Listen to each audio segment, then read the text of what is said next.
नमस्कार। घड़ी में बज गए हैं 12 और वक्त है 12 की बात करने का। मैं हूं आपके साथ अनंत विश्वकर्मा। खबरों की शुरुआत करेंगे। केंद्रीय गृह मंत्री अमित शाह ने हिंदी दिवस के अवसर पर राष्ट्र को संबोधित किया है और कहा है कि पीएम ने नई शिक्षा नीति में प्राथमिक शिक्षा मातृभाषा में महत्वपूर्ण स्थान देकर स्थानीय भाषाओं को और हिंदी को नया जीवन देने का काम किया है। हिंदी ही हमारी सब भाषाओं को जोड़ने का काम करती है। तो आपको बता दें कि आज हिंदी दिवस है और इसी मौके पर अमित शाह ने राष्ट्र को संबोधित किया है। साथ ही उन्होंने कहा है कि सभी भाषाओं को जोड़ने का काम करती है हिंदी। तो इंडिया अहेड की तरफ से भी सभी दर्शकों को हिंदी दिवस की शुभकामनाएं।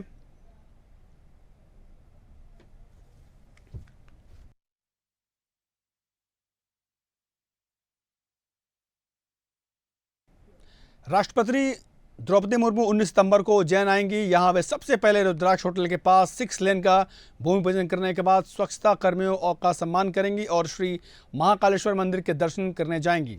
संभागायुक्त पुलिस महानिरीक्षक की उपस्थिति में राष्ट्रपति मुर्मू के प्रस्तावित कार्यक्रम की तैयारियों के संबंध में बैठक आयोजित की गई। बैठक में कलेक्टर द्वारा राष्ट्रपति के प्रस्तावित कार्यक्रमों को लेकर चर्चा की गई है।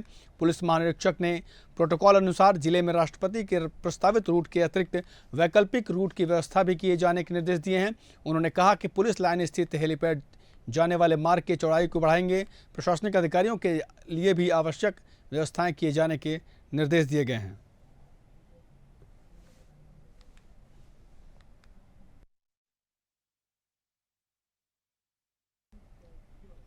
जनपद मुजफ्फरनगर में समाजसेवी सत्यप्रकाश रेशु के द्वारा एक प्रेस कॉन्फ्रेंस का आयोजन किया गया। इस प्रेस कॉन्फ्रेंस के दौरान हिंदूवादी नेताओं के साथ भूमाफियाओं के विरुद्ध धरने पर बैठे मास्टर विजय सिंह के साथ अन्य लोग भी मौजूद रहे। इस प्रेस वार्ता के दौरान समाजसेवी के द्वारा राज्य मंत्री पर उत्पीड़न जैसे गंभीर आरोप लगाए गए हैं और साथ ही जनपद मुजफ्फरनगर से पलायन की चेतावनी भी दी गई है। समाजसेवी ने ज़्यादा जानकारी देते हुए बताया कि मैंने निश्चित रूप से एक पोस्टर जारी किया है कि माननीय मंत्री एक संवैधानिक पद पर हैं और उन्हें मुजफ्फरनगर की प्रोग्रेस में हमें सहयोग करना चाहिए, न कि छोटी छोटी बातों के लिए उत्पीड़न करना चाहिए।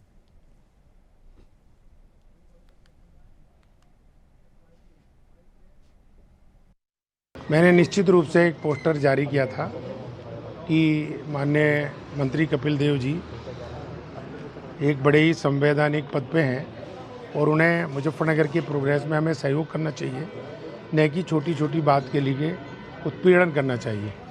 लेकिन समाज के कुछ लोगों ने आज आके ये कहा कि इस प्रेस को आप पोस्टपोन कर दें और यदि उसके बावजूद भी समाज के लोगों की बात वो नहीं मानते तो फिर दोबारा से आप अपना पलायन यहाँ से कर सकते हैं। पलायन की नौबत इसलिए पड़ी कि वो हमारी छोटी छोटी बातों में, टेंडर में, होर्डिंग हटवाने में, व्यापार को तोड़ने में और बहुत सारे लोगों को यहाँ भेजने में तरह तरह की ऐसी बातें करते हैं जो उस संवैधानिक पद पे किसी भी सूरत में उन्हें शोभा नहीं देती।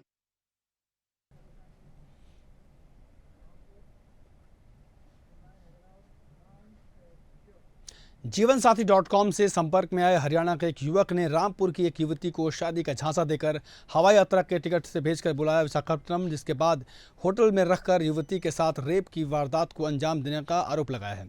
वहीं इस मामले में रामपुर एसपी के आदेश पर कोतवाली बिलासपुर पुलिस ने आरोपी युवक समेत 4 लोगों के खिलाफ मुकदमा दर्ज कर लिया है। कोतवाली बिलासपुर थाना क्षेत्र की रहने वाली एक युवती ने पुलिस अधीक्षक को शिकायत पत्र दिया था, जिसमें बताया गया था कि हरियाणा प्रदेश के रहने वाले एक युवक से उनकी मैट्रिमोनियल वेबसाइट के माध्यम से जनवरी में फ्रेंडशिप हुई थी, जिसके बाद दोनों में काफ़ी दिनों तक वार्ता होती रही। इसके बाद ही कुछ दिनों बाद दोनों शादी के लिए भी राजी हो गए थे।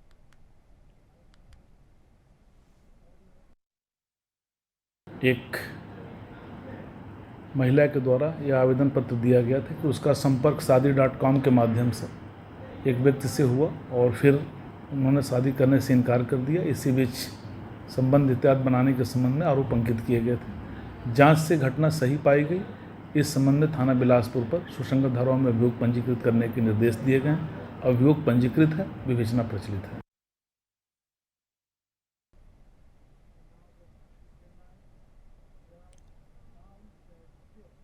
उन्नाव के सफीपुर झील में नहाने के दौरान युवक गहराई में जाकर डूबने से उसकी मौत हो गई है। वहीं करीब आधे घंटे की कड़ी मशक्कत के बाद उसे ढूंढ निकाला गया और ग्रामीणों की मदद से परिजन उसे बिठूर अस्पताल लेकर पहुंचे, जहां डॉक्टरों ने उसे मृत घोषित कर दिया है। मृतक के पिता ने बताया कि बड़ा बेटा भी इसी झील में 5 साल पहले डूब गया था। एसडीएम नवीन चंद्र का कहना है कि झील में डूबने से युवक की मौत की सूचना मिली। लेखपाल को निर्देश दिए गए हैं कि जाँच कर जो भी मदद हो जरूर करें।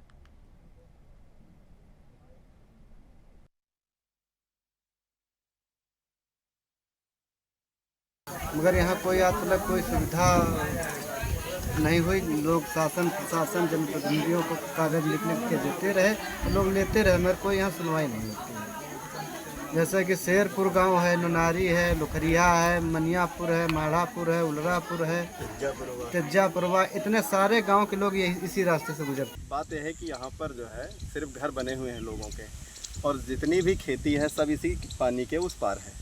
तो अगर चारा जानवरों को लेने जाना है, घर के लिए ताज़ी सब्जी लेने जाना है, तो सभी उसी पार जाते हैं। कल ही लड़का भी चारा लेने गया था, और आज के 6 साल पहले इसी का बड़ा भाई डूब गया था, जिसकी उम्र 17 वर्ष थी, और ये इस बच्चे की भी उम्र 18 वर्ष है। और इसके पहले भी 10-12 लोग डूब चुके हैं, लगभग 2-2, 3-3 साल के अंतराल में। कई बार जनप्रतिनिधियों को भी बताया गया है, प्रशासन को भी सूचित किया गया है, जल निगम को भी इस गाँव के लोगों ने जो है सूचना दी है, प्रार्थना पत्र दिए हैं, और सबकी यही मांग है कि यहाँ पर एक पुल बन जाना चाहिए। ना बड़ा पुल बने तो कम से कम 2 कोठी का पुल बन जाना चाहिए, जिससे लोग उस पार आसानी से जा सकें।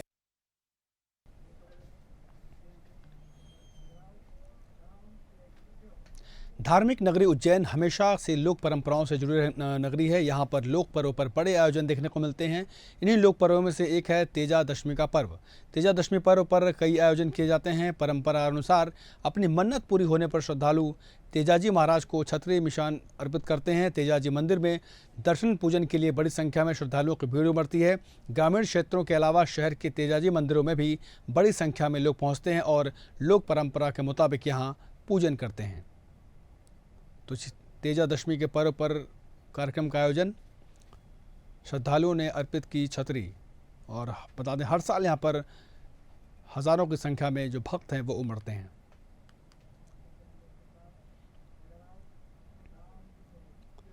मध्य प्रदेश में छात्रों के भविष्य के साथ खिलवाड़ किया जा रहा है। कभी बच्चों से बर्तन धुलवाया जाता है तो कभी झाड़ू लगवाने का मामला सामने आता है। ऐसा ही एक मामला सतना जिले से सामने आया है, जहां छात्रों से स्कूल में झाड़ू लगवाया जा रहा है।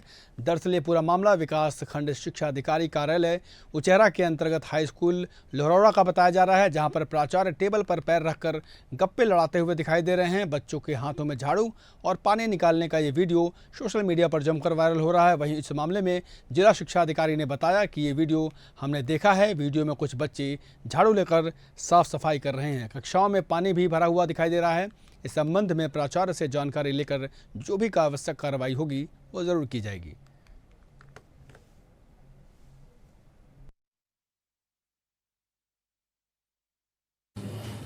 अभी मैंने उसको वीडियो देखा है, आपके माध्यम से भी जानकारी प्राप्त हुई है। और जो साफ़ सफाई वाली बात है, तो बच्चे साफ़ सफाई करते हुए दिख रहे हैं। कक्षाओं में कुछ पानी भी दिखाई दे रहा है। इसके संबंध में प्राचार्य से जानकारी लेकर जो आवश्यक कार्रवाई होगी वो की जाएगी। वीडियो में प्राचार्य भी बैठे हुए दिखाई दे रहे हैं, और जो उनके बैठने का तरीका है वो निश्चित तौर पर प्राचार्य के लिए इस तरह से कक्षा में बच्चों के सामने पैर ऊपर करके बैठना उचित नहीं है। इस संबंध में भी उनसे जानकारी लेकर जो भी आवश्यक कार्रवाई है उसको करेंगे।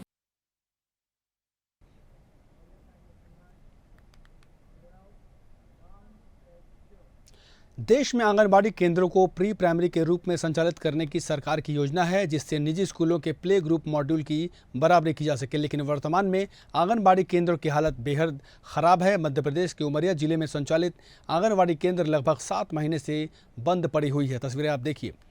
और इससे आंगनबाड़ी केंद्र के नाम से भारी भरकम रकम भी निकाली जा चुकी है, लेकिन सुविधाओं के नाम पर यहाँ पर क्या कुछ है वो शून्य है। वो आप तस्वीरों में देखिए, ताला लगा हुआ है, जिस कारण से आंगनबाड़ी केंद्र जाने वाले लगभग 21 बच्चे अपने ही घर में रहने को मजबूर हैं। ना ही उन्हें पौष्टिक आहार मिल पा रहा है और ना ही उनकी पढ़ाई लिखाई हो पा रही है। भारत में आंगनबाड़ी को मां और उनके बच्चों के देखभाल केंद्र के रूप में देखा जाता है। वहीं जब उमरिया कलेक्टर धर्मेंद्र जैन से बात की गई तो उन्होंने जल्द ही जांच कर कार्रवाई की बात कही है।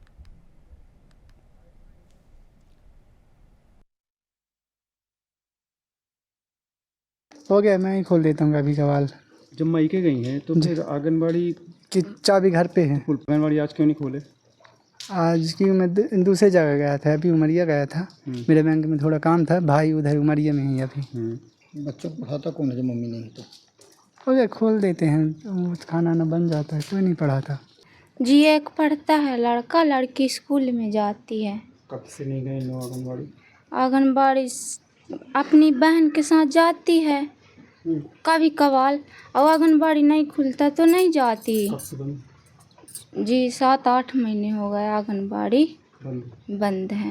अब पता नहीं है मैडम कहाँ? नहीं आती है, मेरे को बोल देती है नाश्ता लेके आना, मैं आऊँगी। अब देखती हूँ तो कोई नहीं है वहाँ। कब बात हुई आपसे? अब एक मंथ मेरा आइडाइन है वो हफ्ता में, तो है कि नहीं, मैं कहाँ खोलूँगा करूँ, चाबी में नहीं रखा। देखिए, जो आपने बताया है इसका ऑथेंटिक सोर्स अभी जांच कराएंगे, किस माध्यम से जानकारी आपको प्राप्त हुई आप भी देखें, और हम भी इसको विभागीय अधिकारी जो हमारे जिला परियोजना अधिकारी हैं उनको बोलकर जांच कराएंगे कि किस कारण से नहीं खुली है, और अगर नहीं खुली है तो ये निश्चित ही गंभीर बात है, इसमें कार्रवाई की जाएगी। उमरिया पुलिस लाइन में वरिष्ठ अधिकारियों के निर्देश पर आपातकाल स्थिति से निपटने के लिए बलवा ड्रिल की रिहर्सल की गई है। इस दौरान दोनों ही तरफ से पुलिस जवान मौजूद रहे। इसमें से कुछ पुलिसकर्मी बलवा करने वाले बने। इस दौरान बलवाओं को संभालने के लिए पुलिस को लाठीचार्ज सहित आंसू गैस के गोले दागने। बलवा ड्रिल में पुलिस कर्मियों को वरिष्ठ अधिकारियों ने आंसू गैस की फायरिंग की बारीकियां सिखाई हैं। पुलिस ट्रेनिंग के दौरान ये सभी चीज़ें पुलिसकर्मियों को सीखने को मिलती है। अनुविभागीय अधिकारी पुलिस ने बताया कि वरिष्ठ अधिकारियों के निर्देश के बाद इस जगह की बलवा ड्रिल का आयोजन किया जा रहा है, जिससे एक तो पुलिसकर्मियों की बॉडी रिचार्ज होती है, इसके साथ ही आपातकाल जैसी स्थितियों से भी निपटारा कैसे करना है ये भी सिखाया जाता है। आने वाले आगामी त्योहारों के मद्देनज़र पुलिस मुख्यालय के और हमारे माननीय पुलिस महानिरीक्षक महोदय के ऐसे निर्देश हुए थे कि पुलिस बल को जनता से होने असामान्य परिस्थितियां परिस्थितियां जिनके फलस्वरूप बाद में दंगा और बलवा होता है, इनसे निपटने के लिए प्रशिक्षित किया जाए। इसके मद्देनज़र आज पुलिस अधीक्षक महोदय के निर्देशन में यहाँ बलवा परेड का आयोजन किया गया था, जिसमें कि हमने जो सिखलाई नियमों का पालन करते हुए बलवा परेड को आयोजित किया है और सभी बल को हथियारों, टीयर गैस और बल प्रयोग कैसे किया जाता है और इस स्थितियों से कैसे निपटा जाता है इसके बारे में प्रशिक्षित किया है।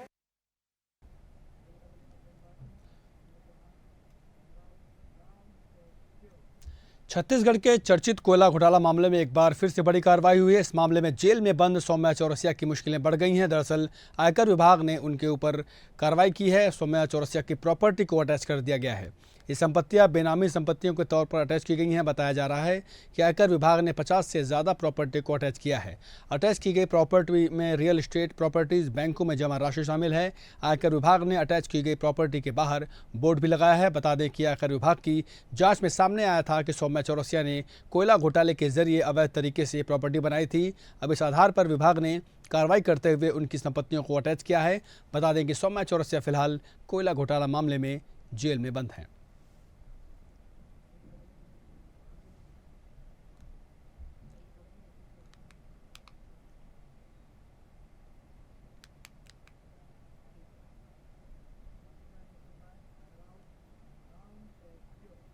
बुरहानपुर पहुंचते ही राष्ट्रीय सचिव और प्रदेश सह प्रभारी संजय दत्त के सामने कांग्रेस पार्षद, निगम अध्यक्ष सहित अल्पसंख्यक नेताओं ने बैठक का बहिष्कार किया। मामला आगामी 20 सितंबर को राष्ट्रीय स्तर पर होने वाले किसान आंदोलन के लिए बैठक होनी थी, जिसमें हंगामा हुआ, फिर बैठक का बहिष्कार किया गया।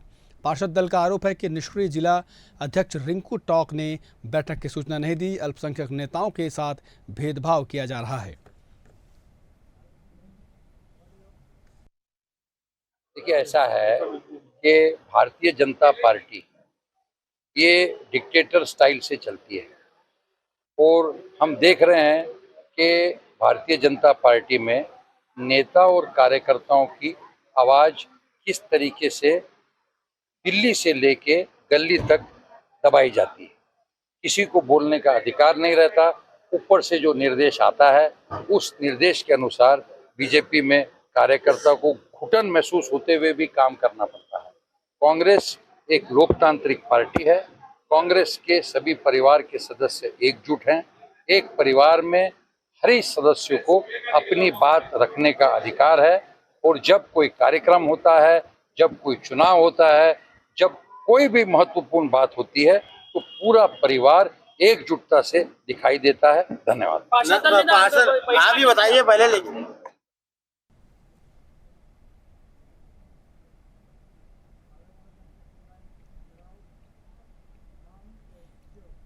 खबर नरसिंहपुर के गाडरवाड़ा कृषि उप मंडी की है, जहां व्यापारी और मंडी सचिव द्वारा मंडी प्रशासन की सफकम गोदाम को ध्वस्त किया जा रहा है और व्यापारी द्वारा पुनर्निर्माण किया जा रहा है, जबकि मंडी नियम अनुसार अनुबंध में लिखा हुआ है कि व्यापारी सफकम गोदाम में सिर्फ मरम्मत कार्य कर सकेंगे, जबकि सचिव का कहना है कि हमने किसी भी प्रकार की कोई अनुमति नहीं दी है, लेकिन व्यापारी सिर्फ मरम्मत का कार्य कर सकता है, लेकिन मंडी समिति की गई दुकान या गोदाम को तोड़कर पुनर्निर्माण नहीं किया जा सकता। अब देखना यह है कि मंडी प्रशासन व्यापारी पर क्या कार्रवाई करती है।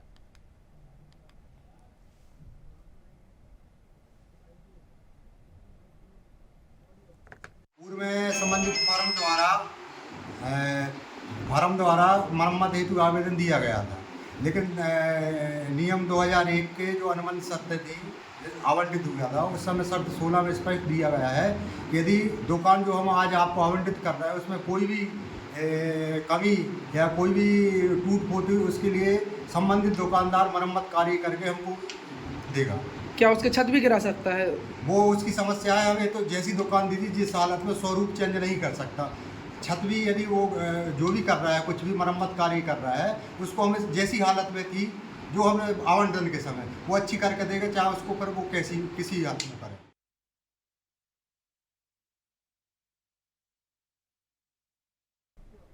बुरहानपुर में मध्य प्रदेश सहकारिता समिति कर्मचारी महासंघ के कर्मचारियों ने न्याय के लिए बुरहानपुर कलेक्टर को गुहार लगाई है।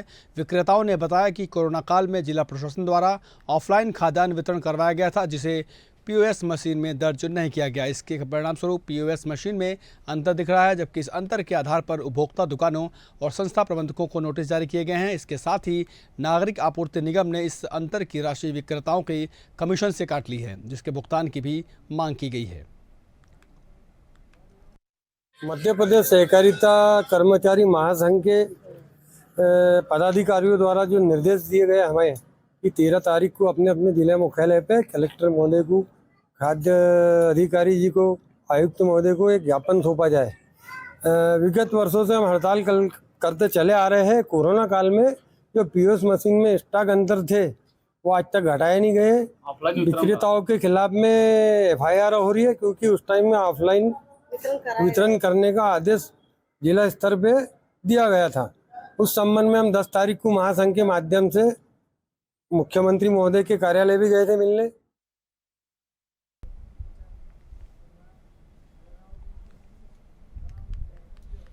नरसिंहपुर के किरपानी स्थित ढाबा संचालक से मारपीट के आरोपियों पर पुलिस ने मामला दर्ज कर उनकी तलाश शुरू कर दी है। गौरतलब है कि रविवार की रात में अचानक कुछ लोगों ने चेहरे पर नकाब बांधकर ढाबा पर हमला कर दिया था, जिसमें ढाबा संचालक विश्वनाथ लोधी को गंभीर चोटें आई थी, जिसके बाद उसे अस्पताल में भर्ती कराया गया।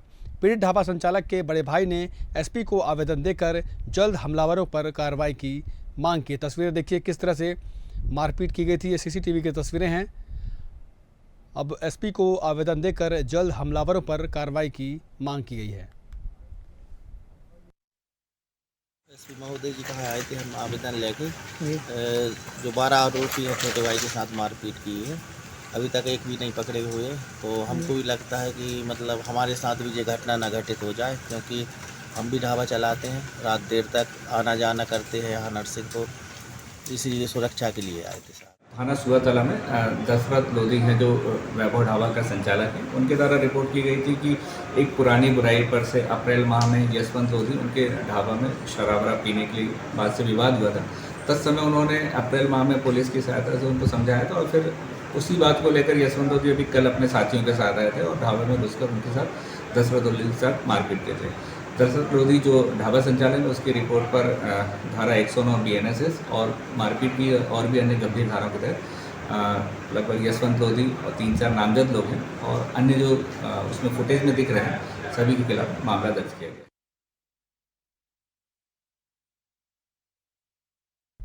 छत्तीसगढ़ में एक ही परिवार के 4 लोगों की हत्या के बाद से इलाके में हड़कंप मच गया है। 2 बहन, एक भाई और एक बच्चे की हत्या कर दी गई है। पुलिस के अनुसार हत्याएं जादू टोने और अंधविश्वास के चक्कर में की गई हैं। हत्या की ये वारदात कसडोल थाना क्षेत्र के छरछेद गांव की है। पुलिस के मुताबिक ये पूरा जो मामला है वो झाड़ फूंक और जो अंधविश्वास है उसकी एक तस्वीर है। पुलिस ने इस पूरे मामले में 3 आरोपियों को गिरफ्तार किया है और उनसे पूछताछ कर रही है। 4 लोगों की हत्या का मामला एक ही परिवार के वो घटना हुई है जिसमें एक ही परिवार के 4 लोगों की हत्या हुई है और इस घटना में ऐसा प्रतीत होता है कुल्हाड़ी जैसे किसी हथियार से इस पर वार किया गया है।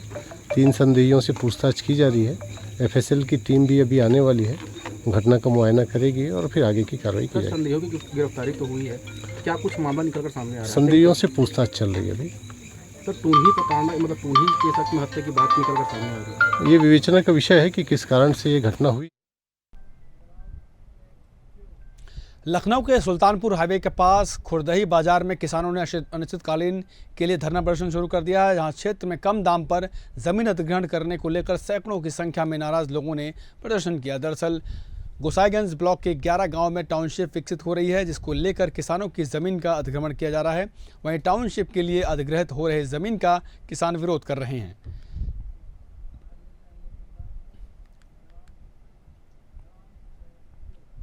महाराजगंज के फरेंदा तहसील में प्राइवेट कर्मचारी का पैसा लेते हुए वीडियो वायरल हो रहा है, जहां नायब तहसीलदार फरेंदा के ऑफिस में काम करने वाले कर्मचारी की ओर से पैसे लेते हुए वीडियो इन दिनों सोशल मीडिया पर खूब दिखाई दे रहा है। बताया जा रहा है कि प्राइवेट कर्मचारी पैसे लेकर फाइलों में की हेराफेरी करते हैं। फिलहाल पुलिस ने मामला दर्ज कर लिया है और आगे की कार्रवाई में जुट गई है। ये तस्वीरें देखिए, पैसे लेकर फाइलें इधर से उधर करने का ये मामला है जो कि तस्वीरों में दिखाई दे रहा है। ये वीडियो इन दिनों महाराजगंज और आसपास के जो क्षेत्र है वहाँ पर खूब वायरल हो रहा है।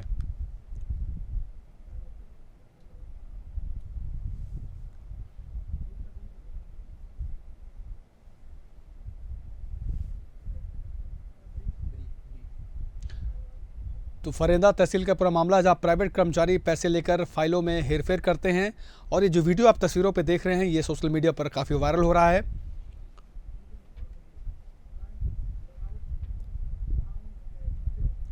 अब खबर है महोबा से, जहां मुर्दे द्वारा किसान क्रेडिट कार्ड से लोन लिए जाने का अनोखा मामला सामने आया है।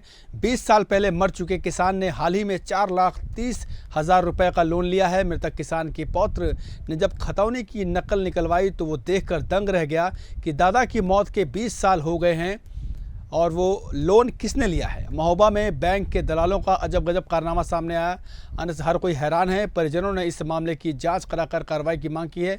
दरअसल मामला इंडियन बैंक की बेलाताल शाखा का है। वहीं इस मामले पर इंडियन बैंक के एलडीएम सरोज कुमार ने बताया कि मीडिया के द्वारा मामला संज्ञान में आया है। मामले की जांच कर जो भी दोषी होंगे उन पर कार्रवाई की जाएगी। एक कस्टमर आया था, उसका नाम कपूरा है, कपूरा हरप्रसाद। इनका ये कहना था कि इनके जो दादाजी हैं ये लगभग 20 साल पहले मृतक हो चुके हैं और बैंक ने 2022 में इनका ग्रीन कार्ड बनाया है। तो मैंने इनकी फाइल निकलवा कर जब उसको मतलब चेक किया मैंने, तो उसमें मैंने पाया कि किसी कस्टमर ने इनके पिताजी के नाम का पहले तो आधार कार्ड बनवाया, सेम नाम से बना हुआ है, मुलवा सन ऑफ अर्जुन, ग्राम नवासी श्यावन, और उसके बाद फिर ग्रीन कार्ड बनवा लिया और उसका पैसा निकाल दिया। जानकारी हुई है, मैं इसको शाखा से बात करके क्या हुआ है इसकी जांच फिर हमारे विभाग से बैंक के द्वारा की जाएगी और इसमें जिनकी भी गलती हुई है, जिनकी जो भी दोषी पाए जाएंगे जो बैंक के नियमानुसार उनके खिलाफ। तो 12 की बात में फिलहाल इतना है, लेकिन आप देखते रहिए इंडिया हेड, क्योंकि यहाँ पर खबरों का सिलसिला कभी नहीं थमता। नमस्कार।